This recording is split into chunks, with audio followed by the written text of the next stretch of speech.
All right, what's up YouTube? So I put up on my Instagram a Q&A asking for questions, and I got a bunch of questions, so I'm gonna answer them all right now.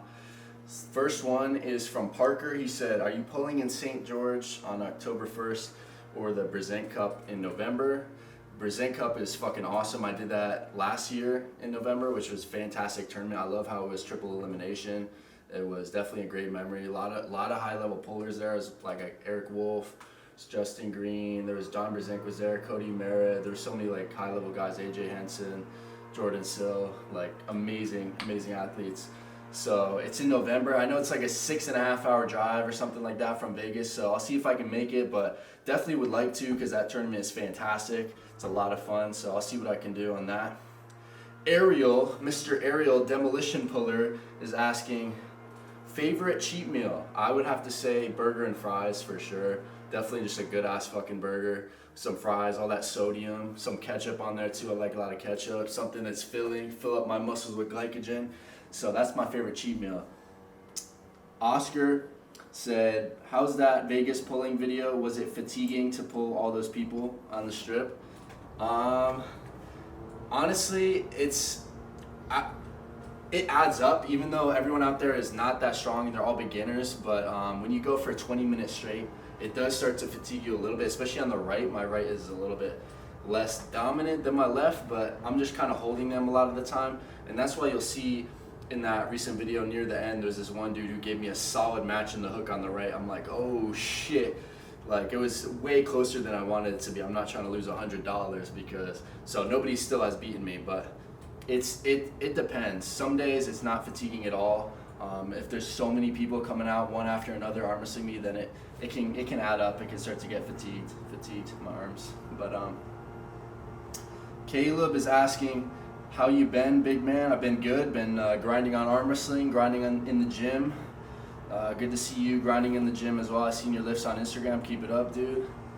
Warbear45 said, what's your meal plan? I don't have a specific meal plan per se. I just try and eat like 4 to 6 meals a day, 1 protein shake a day.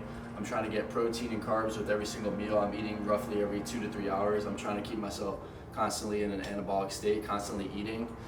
So I don't really track my calories or anything like that. I just try and get adequate protein, adequate amount of calories, give me energy.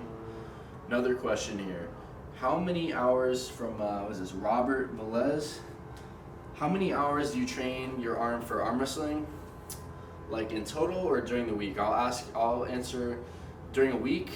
How many hours do I train for arm wrestling? I would say usually on a typical week I'm having like a table training session which will last like 4 hours of pretty constant arm wrestling on like a Saturday. And then throughout the week it's mostly just gym training, wrist wrench work, pronation work, different exercises along with like bench training, back training, and leg training because I'm doing a little bit of everything.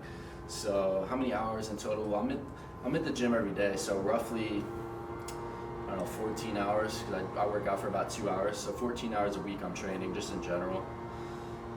Casey asked me, how many amateur golds did you win before going pro?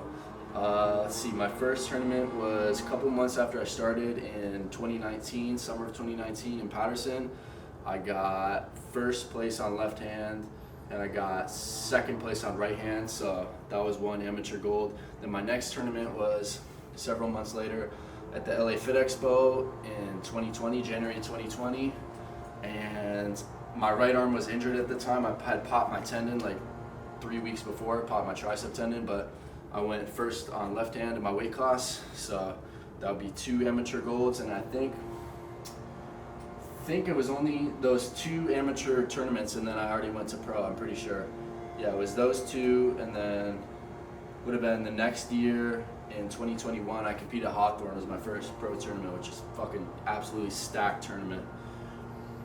And then the last question here from Miguel, how should a person get started in the fitness industry? I would say just through social media, through making connections in your community locally, and just posting a lot of content. The future is with social media, so if you're not producing information, content, you're not getting yourself out there, making connections, then if you're trying to make money from it, that's what you need to do. Ultimately, it comes down to that. If you need, like, if you want sponsorships, you want more exposure, more opportunities, I feel like the future is social media. So that's what I say the main thing is. Obviously, have a passion for it and believe in it, and it's gonna take you a long way, no matter like where you go with it. But fitness has always been something I've been passionate about since I started at 16. So I've always kind of pursued it. But to really get your name out there, social media is the answer. So that's the Q&A. Appreciate everyone who asked me a question. That was kind of fun to do. I'll probably do some of these again in the future. If you have any questions or anything, leave a comment. Also hit that like button for these videos. I want to make the content that you guys enjoy seeing. So I'm gonna have a lot more videos coming. Hit that subscribe button as well. Thank you guys.